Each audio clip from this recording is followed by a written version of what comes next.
that the guy I used to sample imagery. Oh right. And he doesn't want it to. He wants it to be pulled from the show that it's in. Yeah, right. He doesn't like. He wants his film to be pure. I mean, you know, he doesn't want anyone fucking with it. But the thing is, nobody ever sees it. You know what I mean? No one sees his work, and he's a bit of a twit, actually, that bloke. Yeah, well, I sort of understand it, you know, because like I remember one time when that guy, that weird guy, used my my whatever they are, you know, those abstract things, and started messing around with it, and I didn't like it. But the thing is that, you know, he used it as like a major part of his artwork, and he didn't give me any credit.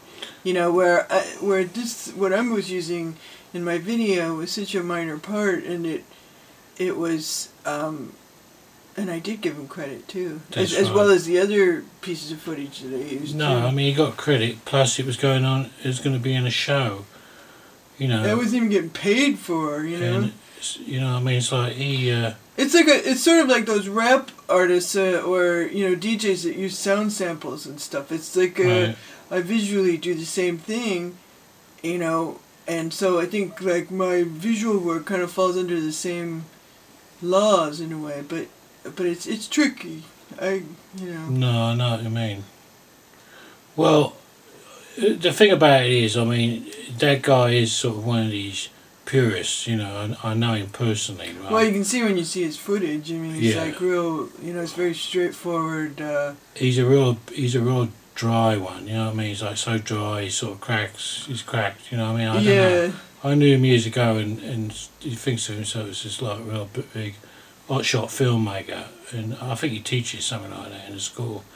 But having said that, you know, you do a search for him like you did, right? Nothing comes up, does it, except for what you did of his work. Yeah, and some other kid. And some kid who imitated him and gave him credit too. So I mean, what's the point of being an artist if your work isn't out there being seen by other people? Nobody sees it. If it's only being seen by an elite group. Right. Which, you know, is like that other debate that we had with that conference that was going on, right? You know, people were upset about Guggenheim opening up their doors to YouTube artists, you know, because it wasn't elite trained artists, you know. Right. That had written, you know, tons of pedantic concepts about their art. What their work's supposed to mean, right? Yeah. No, I think it's bullshit himself. Yeah. I think anybody that gets the fucking camera and makes a video, shoves it on YouTube,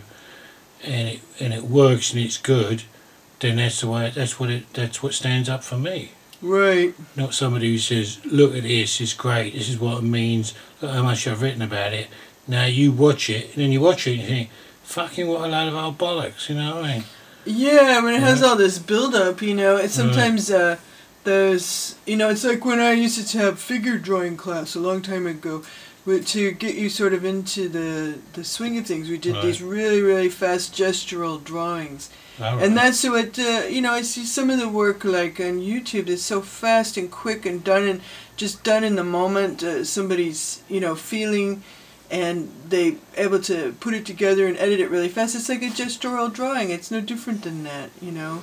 It doesn't have to. It doesn't always have to have all this concept and you don't have to go. You shouldn't have to go to art school or have any kind of piece of paper to say you're an artist. You're an artist. That's the way it is. If you just say you are, yeah. Yeah. Well, I mean, comedians, they don't go to school, do they?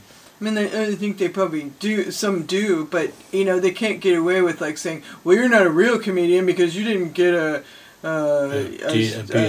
CD BD boo and a feedy doody da." That's right. Yeah.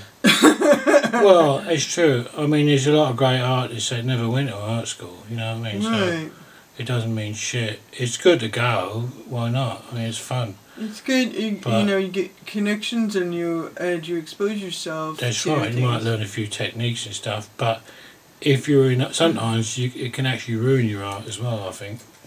So it depends on the person, but it's true, sometimes it really inhibits them and makes them feel like you know, they can't live up to being an artist because they don't come up with all these concepts and highfalutin ideas. Right. No, that's right. I think there's a place for all of it, you know. There is, yeah. But I don't think you should look down your nose on people because they're just on YouTube putting out their work, you know. Right. I mean, I put my work on YouTube, so do you. So, I do. You know I mean, we put our discussions on there. That's right. Yeah. So, I don't know. I think it's just snobbery, you know.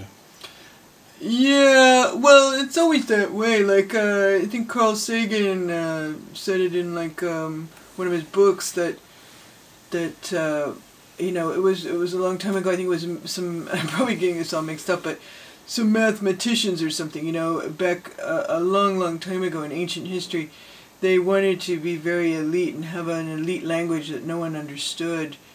And they eventually were so separated from the masses that the masses didn't understand what they were doing and became very superstitious about them and thought that they were doing something bad. Right. And went up like on the hill where they were all studying mathematics and like systematically killed them all, you know? Right, sure. And it's kind of like that. It's sort of like if you don't try to communicate to everybody and try to bring some level of understanding. If you try to be elitist, you know, you're just really ultimately going to shoot yourself in the foot eventually. That's right, yeah. Because it'll turn on you, you know. No, that's true.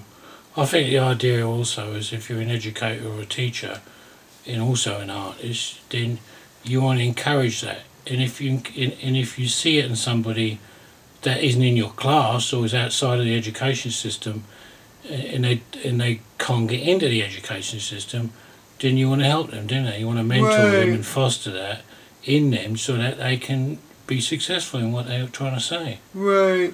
They don't have to go to the school to do it. You know, I taught in schools, and I also worked privately with people, you know, who weren't in the schools.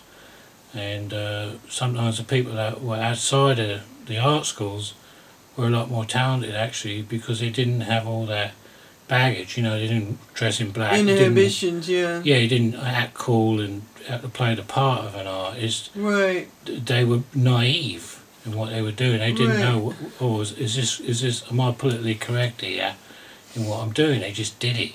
Right. And sometimes that was a lot more exciting than the people who were all dressed in black, you know, doing sort of heavy movement, you know, and trying to be sort of well, they're all trying to, like, sometimes, you know, you see students that get into the trap, and not just students, but people that are institutionalized in any way. Right, yeah. They all try to make art for each other, you know. That's true. It's like, oh, this is really going to show that person, you know, that, and this will really